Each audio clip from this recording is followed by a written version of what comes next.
Hey, this is Professor Wham again with part 3 of Contact with Colliding Worlds, Trinity Landscapes, Disclosures of Time and Space.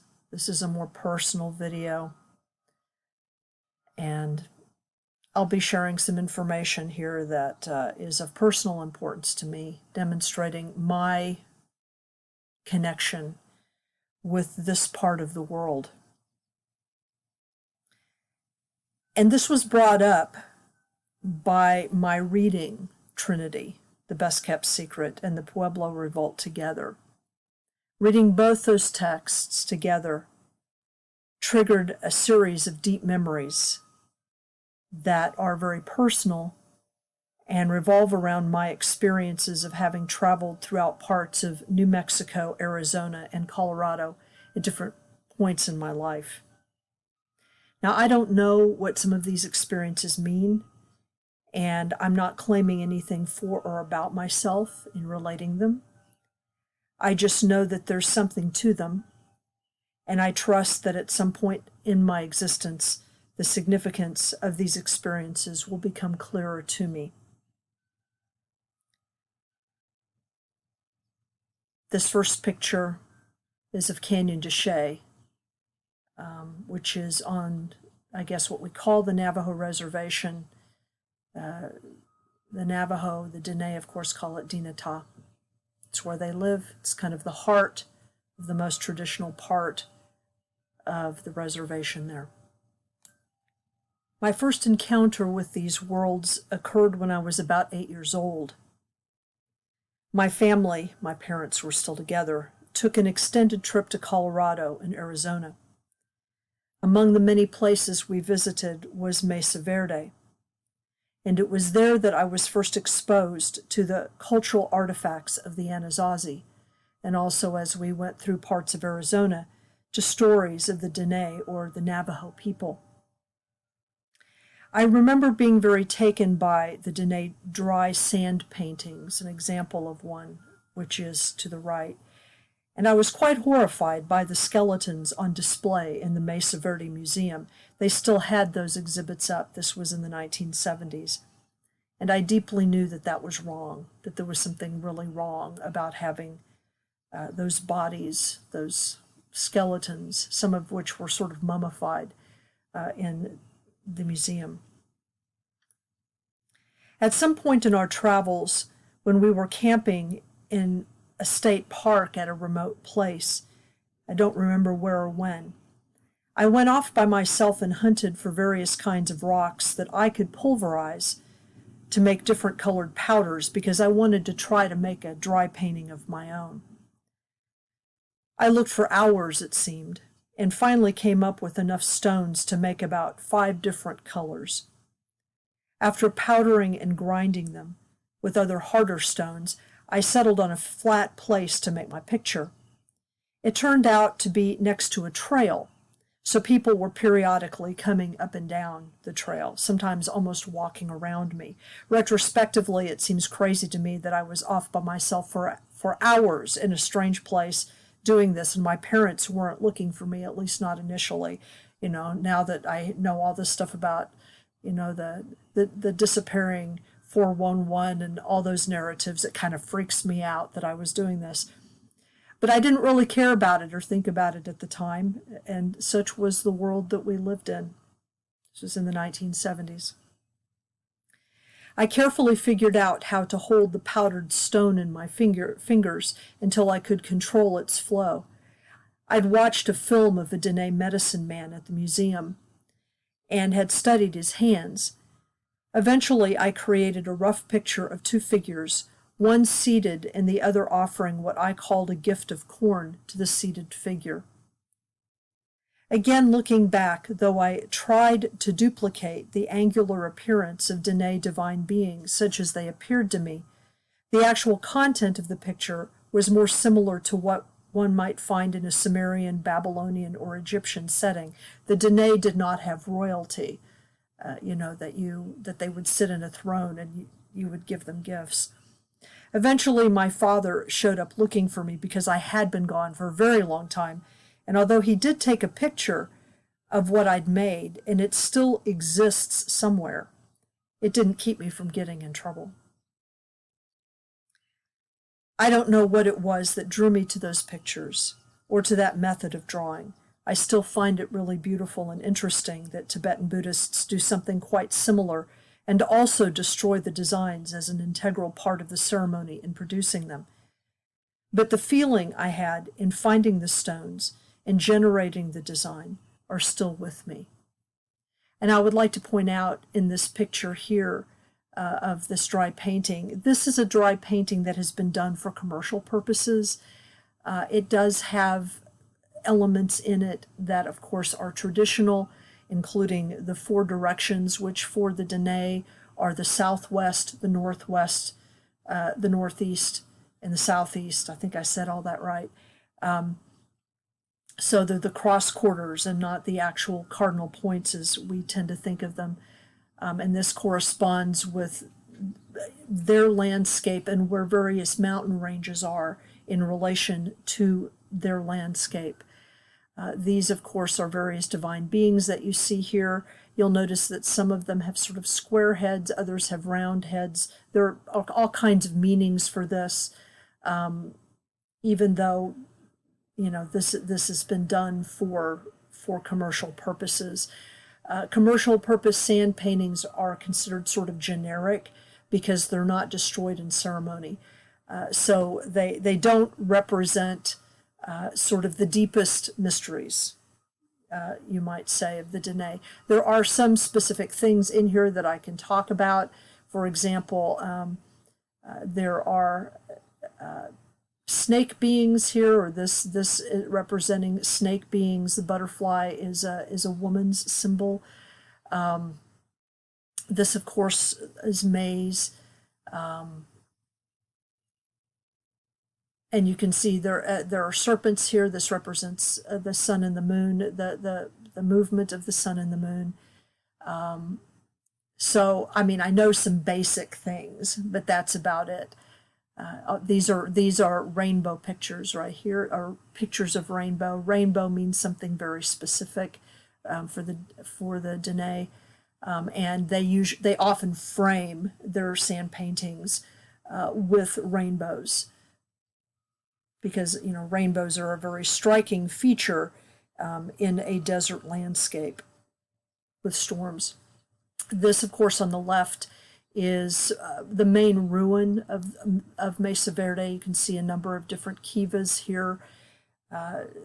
My understanding is that the exhibit has changed a great deal since I saw it. I haven't been back to Mesa Verde since the 70s, so I do know that they've taken the bodies out of the museum and have repatriated them. At least I believe they've repatriated them, or rematriated them in the case of the Anasazi and the Hopi. But I don't know how else the museum has changed. I do know that they don't permit people into certain parts of the park now that they used to permit people into when I was there, because of how dangerous it is, not only to walk on some of the ruins, but of course it causes damage to the ruins themselves. Many years later, during a time of great personal crisis, I experienced a fundamental spiritual personality alteration as a result of being touched by one of the most powerful entities in many Northern American indigenous cultures, an experience which I shared and recounted in an interview with Stephanie Quick, that in the description I'll provide a link to, and obviously in the blog version I'll provide a link to as well. I don't want to write it down or talk about it here because the total impact of that experience and the implications of it for my life span several decades and are ongoing, and it is entirely too complicated for me to go into. Now, unknown to me at the time of the experience was that the entity which contacted me is known by many names by numerous indigenous peoples in North America and is especially venerated and sometimes feared by almost all the nations of the Southwest. One of the first people I spoke to about this experience was an Apache woman with whom I had a brief affair. She was also the first person in my life to give me a spiritual name. At some point during pillow talk, I told her about my encounter, and she just looked at me and flatly said, "White people are not supposed to have that experience." And I replied, "What does it mean then?" And she said, "I don't know. It's really strange. There are things in your story you're not even supposed to know about." Now, she wouldn't tell me more, but she did give me a gift of a certain type of quartz crystal and a name that I came to use as my Rennie name, my Renaissance Festival name, and some of you know this name. But it came with a certain story about a plumed serpent to accompany it. I have since found out even more about the story she told me, but that is for another time. She never spoke to me about it again. Now, a couple of years after that, my girlfriend at the time and I took a trip to Arizona specifically to visit Canyon de Chelly, which is in Dinatah. It's Navajo Nation territory. It's not just a reservation, although no reservation is just a reservation. This trip was kind of our last hurrah, and that was fine, turned out fine. I'd had that encounter just mentioned with the powerful entity and eventually found out who she was and knew that Canyon de Chelly was one of the places where it was thought that she showed up. It's kind of her monument valley, if you will, her seat of power. And I did get to see her monument seat of power while I was there. On the last evening of our stay in the Canyon Park, I took a drive by myself along the North Rim Road. Now, I haven't been there for a while, so I don't know if the route is the same today. At this time, and this was in the mid-1980s, the road came close to a place where a little over a dozen Dene individuals had thrown themselves off the edge of the canyon rim rather than be taken and removed into slavery by the Spanish during one of their attempts to dislodge the Dene from the area. I think that portion of the rim might be closed now out of respect. But I parked at the pull-off there, reread the plaque about the suicides, and walked past it toward the rim. The sun was low, and I wanted to get a good view of the canyon there at twilight. I found a place close but not too close to the very edge. I could see into the canyon, some Anasazi ruins at the bottom to my left, and the sinking sun was behind me and to my right, setting down into what was being called Black Mesa at the time, but I believe is now called by its Dene name. Across the canyon, a small thunder shower was brewing. We'd had pop-up storms all day. I could see it across the canyon, slowly building up, could hear the thunder reverberating through the canyon periodically. It was very interesting to watch. But what I most remember first was the utter silence of the environment, other than the thunder and some wind. There were no crickets, no insects, no bird calls at all. It was a desert silence that pressed around me quite viscerally, tangibly. There was a presence in that silence, and then several presences, and then a host of intelligences surrounding me, curious, probing. It was a little unnerving, but I wasn't really scared. It felt like I was being examined, studied, prodded. So I just opened up and let the presences and silence inside. I'm sure some people of occult mind would warn me against this, but the fear left once I relaxed. There came a point in this process, if it can be called that, where I felt myself entering a deep, wide expanse of self, in which the utter silence, the intelligences, and I became one, undifferentiated. I can't explain the peace and absolute calm that I felt. I was being given information, messages, some of which I'm still unpacking 40 years later. Quite suddenly, in the middle of the communication, I was given the directive to open my eyes, which had been closed, although I don't remember closing them. I was still facing in the direction of the thunder shower, across the canyon, which had gathered strength. The thunder instantly seemed much louder to me, coming in waves across from the other rim. At the exact moment I opened my eyes, the following scene unfolded before me. A shaft of setting sunlight seemed to strike the clouds of the thunderstorm, which resulted in a rainbow spontaneously arcing toward me over the expanse of the canyon at a perfect angle, enabling me to see it whole. And right at the same moment that the rainbow arched toward me, a raven flew underneath and through the arch of the rainbow, raucously calling the way they do. The only sounds were the thunder and the raven. Then the rainbow winked out as the sun slipped behind Black Mesa, and it almost as instantly began to get very, very dark.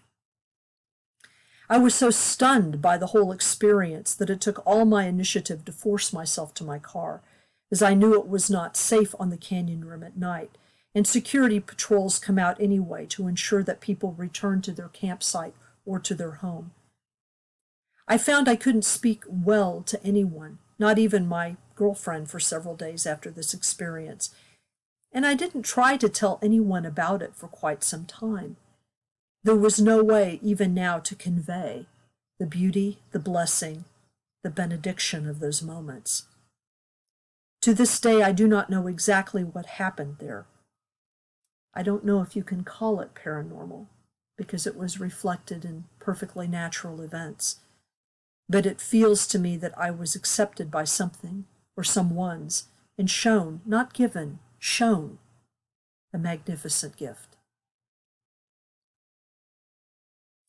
Some years after that, I found myself in a more complicated relationship with a Blackfoot woman whose personal story was one of those tragedies right out of the Bureau of Indian Affairs termination programs of the 1950s.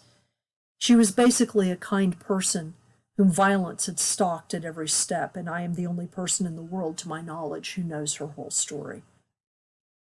During my time with her, I once awoke from a vivid dream, which I recognized as what we call a past life memory, in which she had been a Navajo or Dene sorcerer who had murdered a young Hopi boy as part of an initiation ceremony. There were brutal sexual components to the murder. I had been the Hopi boy. When I shared the dream with her, she told me that she had always known that those past actions had been the reason for her present life troubles. She'd always remembered them. We never spoke of the dream again.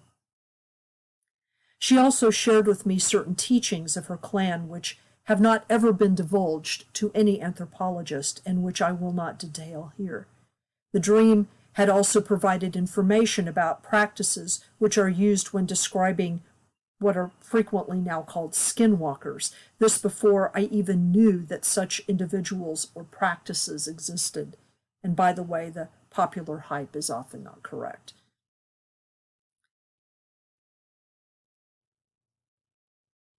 My last physical experience with the lands of the Holy Ones, the Kachinas, was about 30 years ago. My then partner and I visited Canyon de Chelly and then Chaco Canyon in New Mexico during spring break when I was in graduate school. We forgot that it was still quite cold at that time in high plateau desert. So we got caught in a snowstorm in Canyon de Chelly and spent literally a sub-zero night in Chaco Canyon, where all our water froze and it snowed again. But something remarkable happened there too. In the middle of the deepest part of the night, about 2 a.m., and this would have been roughly, it was in March, so it would have been roughly the time of the equinox, spring equinox, I had to go outside the tent to pee. The wind had stopped, and as I had an alpine tent, it was actually probably about 30 degrees inside. I didn't want to go outside to do my business, but there was nothing for it.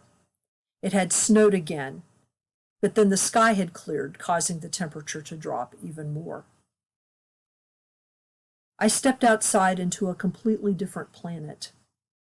The moon was low, just setting, and there was absolutely no light pollution. We were one of about 3 sets of campers in the entire place. The sky was completely alive with the stars, the Milky Way, and the snow was reflecting all that starlight, casting the entire canyon from rim to rim in an unearthly bluish white glow. It was completely silent, the same silence I had experienced so many years before. I could hardly remember to pee, except that the cold prodded me. All I could do was stand in dumb awe at the surroundings. Eventually, I persuaded my partner to join me as witness, although I don't think she was as impressed as I was. Later, all I could think was that the people who had lived in the canyon had probably seen this exact sort of thing, with the starry path of the Milky Way framed from rim to rim. This is Fajada Butte in Chaco Canyon, which is best known for the astronomical calendar, the unique astronomical calendar which exists on top of it, which you can find information about all over the internet, and which unfortunately authorities have had to take special attention to protect, because as soon as this spot became known, all kinds of people wanted to get up there and mess with it or graffiti on it or touch it or, whatever. But this is the butte that it's on top of. And although I'm not going to tell you where it is, it's not right at the summit, that I can tell you. And this is the astronomical calendar that has two main spirals, and these spirals, the stones outside have been positioned in such a way that that there's the spike of light which occurs at the equinoxes, at the solstices. What this also doesn't tell you, however, is that the number of spirals that you see actually record the very complicated 18-year cycle of the moon, which is recorded in multiple places in Chaco Canyon. So not only is the cycle of the sun recorded, but the cycles of the phases of the moon are recorded as well. There is apparently no other calendrical device that has been found on planet Earth yet that records both the cycles of the sun and the cycles of the moon. So it's a completely unique artifact and needs to be protected. Now, I cannot say that I am part of these worlds,